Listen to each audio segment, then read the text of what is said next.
Olá, nós estamos estreando aqui na Apensmar um quadro, de entrevistas, e nada melhor do que estrear no momento em que a gente fala sobre esclerose múltipla dentro do BECTRINS, que é o Congresso Brasileiro de Pesquisa e Tratamento para Esclerose Múltipla, o 20º ano, e é a primeira vez que nós temos o Dia do Paciente. Estamos ao lado do Dr. Jefferson Becker, que é o presidente do BECTRINS, e a gente tem orgulho de ter um médico gaúcho, onde a gente tem uma prevalência de esclerose múltipla bastante grande, no Rio Grande do Sul, especialmente aqui em Santa Maria, lá em Santa Maria. E quero saber do doutor como é que a gente chegou até este Dia do Paciente, qual é a importância dessa proximidade com o paciente, porque a gente não conseguia acessar o BECTRINS até então.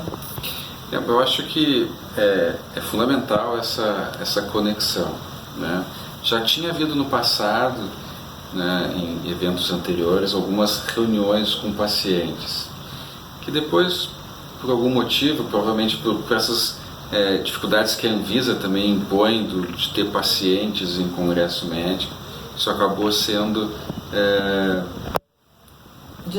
distanciado, acabou sendo perdido. Ao longo desses últimos anos, nesse período que eu estou à frente do BECTRINS, a gente tentou fazer alguns outros movimentos além do Congresso. A gente sempre se entendeu, mas às vezes tem limitações que acabam atrapalhando, que o BECTRINS não é só um Congresso, é muito mais do que isso. Então a gente criou uma série de atividades, além do Congresso, como de estímulos à pesquisa científica, de estímulo para que profissionais em formação ainda, que os jovens neurologistas pudessem fazer um treinamento em centros maiores. Daqui a pouco ele faz uma parte da residência dele num centro que não tem tantos pacientes com EM, e obviamente não vai ter uma experiência adequada. Então a gente está mandando essa pessoa para centros maiores no Brasil, mesmo no exterior. O BECTRINS está pagando uma bolsa para que esses profissionais possam então complementar a formação deles. Agora a gente vai fazer uma pesquisa para tentar estimular a junção da pesquisa de bancada, que desenvolve pesquisas, remédios novos, coisas assim, junto com a pesquisa clínica, que é aquele que tem contato direto com o paciente. E a gente criou então algumas outras atividades para tentar trazer o paciente mais para perto. Então teve o lançamento desses livros que a gente está fazendo, que é para a ideia de realmente empoderar os pacientes para que eles entendam mais sobre a doença.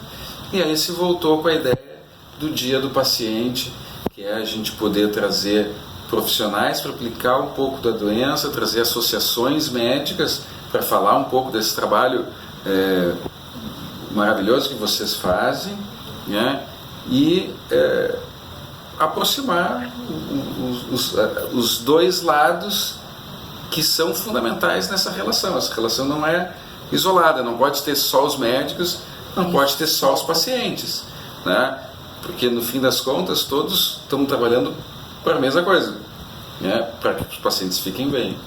E isso é bom para vocês e para nós. Mas então não existe vocês e nós, tem que existir só um nós. Um nós. E esse é o objetivo. E o médico que trata, o neurologista que escolhe tratar esclerose múltipla, ele precisa ter uma dedicação muito maior do que aquele médico que escolhe tratar uma outra doença neurológica que não tenha tanta individualidade no tratamento, porque nós somos únicos, doutor? A minha esclerose múltipla, apesar de ser o mesmo tipo, por exemplo, do Rafael, que está nos assessorando aqui, não é o mesmo tratamento, não são os mesmos sintomas, não apresenta da mesma forma em mim e nele.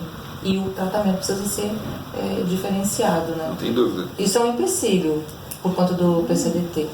Eu acho que são duas questões importantes a gente colocar.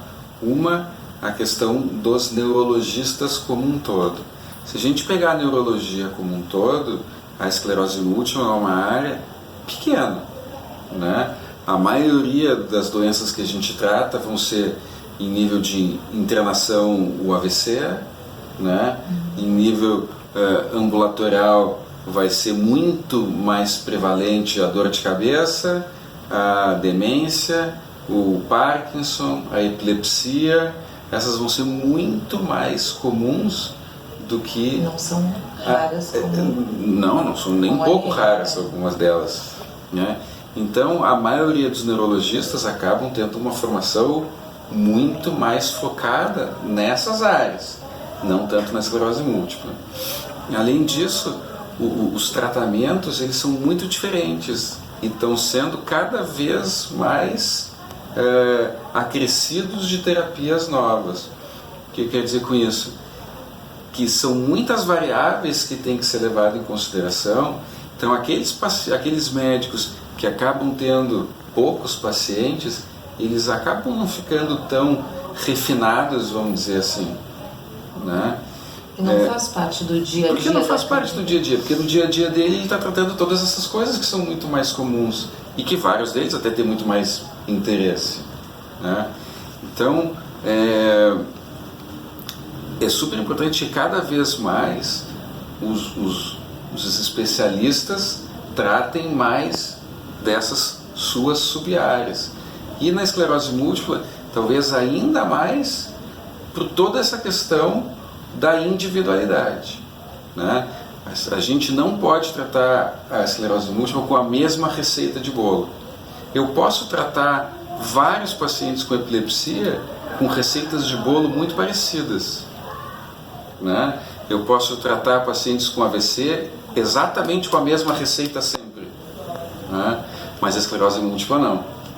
Então, como cada tratamento tem uma especificidade diferente, tem alguns detalhes diferentes, e obviamente cada paciente se comporta de maneira única, né?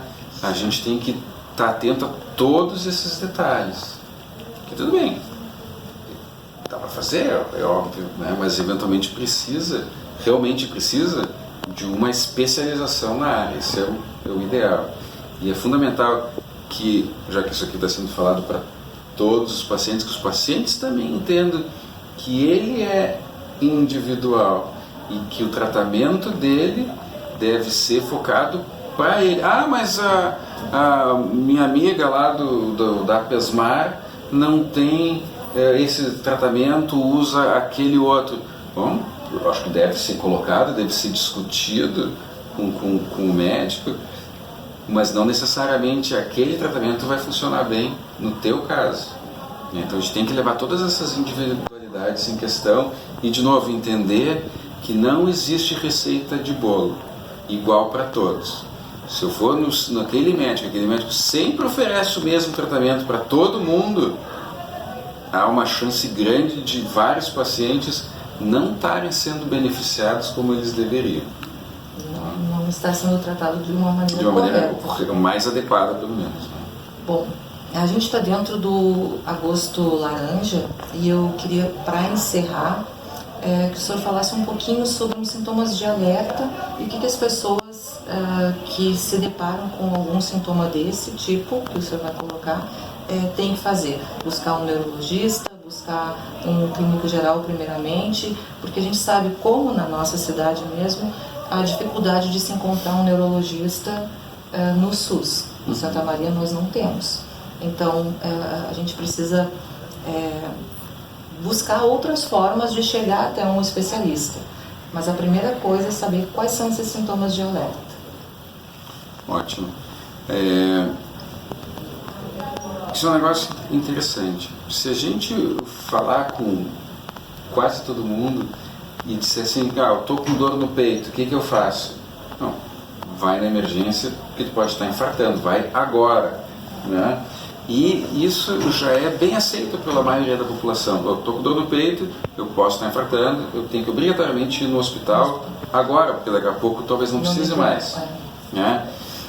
Mas de uma maneira interessante, as pessoas às vezes acordam com um lado inteiro mais fraco ou com um lado inteiro dormente, formigando, e acham ainda que elas dormiram em cima daquele lado e que tudo bem, não tem problema, vai passar, né? E esse, por um lado, na esclerose múltipla é um problema, porque especialmente no início da doença, passa mesmo. Sem tomar nenhuma atitude, muitas nenhuma vezes, medicação, nada, né? Em alguns casos não, obviamente, né? Mas em vários casos passa mesmo. 2, 3, 4, 5, 10 dias, 15 dias depois, aquilo desapareceu completamente, né? E aí ou eles não buscam atendimento, ou eles buscam atendimento num clínico, às vezes no gineco, a paciente mulher, a maioria dos casos são mulheres, chega lá e só relata, não, eu tive um problema, eu fiquei com um lado formigando aí por 15, 10 dias e passou. Eu disse, não, isso aí é estresse, não te preocupa. Isso é uma coisa que lá na faculdade, eu dou aula na PUC, né, do Rio Grande do Sul, eu bato bastante nessa tecla com os acadêmicos e com os residentes. A minha função como neurologista, é assim que eu entendo, é identificar ou afastar problemas neurológicos. Depois que eu afastei problemas neurológicos, bom, aí tudo bem, talvez eu chegue à conclusão de que isso aí pode ser alguma coisa da cabeça. Porque são os mais graves, né? Precisa de uma solução ou de uma tomada de decisão na hora, né? Isso, né? O que eu não posso é botar já um carimbo na testa e dizer que isso aí é estresse. Porque todos nós vamos estar estressados por algum dia, por algum problema. Porque a mãe está doente, porque a nota no colégio está mal, porque o time não está indo tão bem, porque o governo ganhou aquele que eu não queria que ganhasse, ou perdeu o que eu queria que ganhasse, enfim. Tá? Então, por N razões a gente vai ter estresse. Então, voltando à tua pergunta, o que pode alertar que seja um problema típico de esclerose múltipla? Qualquer déficit neurológico, ou seja, alteração de sensibilidade, em geral que vai pegar pelo menos um membro, ou um braço, ou o braço e a face, ou todo um lado do corpo, ou as duas pernas, sei lá, do umbigo para baixo, do mamilo para baixo, né? Ou uma alteração motora nesses mesmos locais, né? Um lado inteiro do corpo está mais fraco, alteração de equilíbrio, de coordenação, eventualmente da fala, voz enrolada, controlar a urina, borramento visual, especialmente se ele vier associado com dor a mexer os olhos. Tudo isso são sintomas bem sugestivos de esclerose múltipla, sendo que tem algumas outras características também que são importantes. Uma, que eles não são de instalação assim, eu estava bem e agora, 1 minuto depois eu já não estou bem, eu já estou com um lado paralisado. Isso é sugestivo de uma isquemia ou um sangramento. Tá? E, em geral, na esclerose múltipla, aquilo vai piorando ao longo de vários minutos, horas, às vezes alguns poucos dias, 3, 4, 5, 6 dias, que ele vai piorando progressivamente. Se isso acontecer, qualquer déficit neurológico, eu tenho obrigação de pensar. Se é jovem, então? Se é jovem, então, ainda mais. E especialmente déficit neurológico que dure mais de 24 horas. Por exemplo, eu acordei de manhã e meu braço estava formigando, 20 minutos depois passou, eu não estou dizendo aqui que eu não tenho que procurar atendimento. Estou dizendo que isso aqui não é esclerose múltipla. Tá? Então tem que durar no mínimo 24 horas. Qual é o profissional ideal para procurar? É o neurologista. Se não tiver neurologista pelo SUS, que infelizmente é o que uma boa parte da população necessita, eu acho que tem que falar para o clínico, procurar um clínico geral e alertar que existe essa possibilidade. Da EM. Especialmente como tu colocasse, se for jovem e mais ainda se for jovem e mulher. Tá? E qual exame fazer? Obrigatoriamente é a ressonância magnética do encéfalo, pelo menos. Tá? Eu já tive um caso de um paciente lá do Rio Grande do Sul, né, que teve 9 surtos com 9 tomografias normais. Aí já tinha sido mandado para o psiquiatra, obviamente, né, que podia ser da cabeça. Né? E, bom, era da cabeça, só que não era... Não era da cabeça. Não era psicológico, era neurológico. Né? Então, precisa pensar na doença e fazer a investigação adequada. Claro que o ideal é o neurologista, mas pelo menos um clínico deveria estar alertado para fazer a investigação.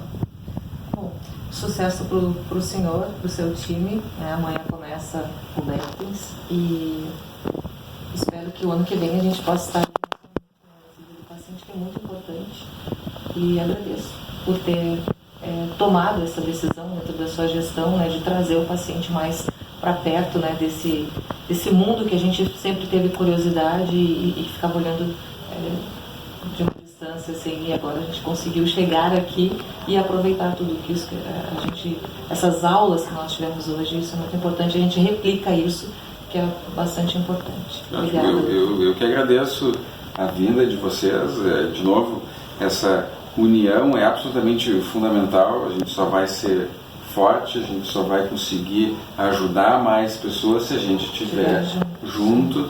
A gente precisa muito dessa divulgação, porque as pessoas pensem, e se eles tiverem algum problema, eles têm que pensar. Se não for, tudo bem, mas melhor, se for, né? melhor.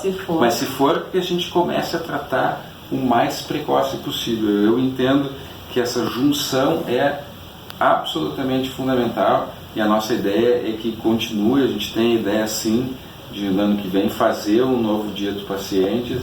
Então, certamente conto com a presença de vocês e das pessoas que vão estar ouvindo aqui. Quem sabe elas possam vir aqui também no ano que vem. Bom, muito obrigada.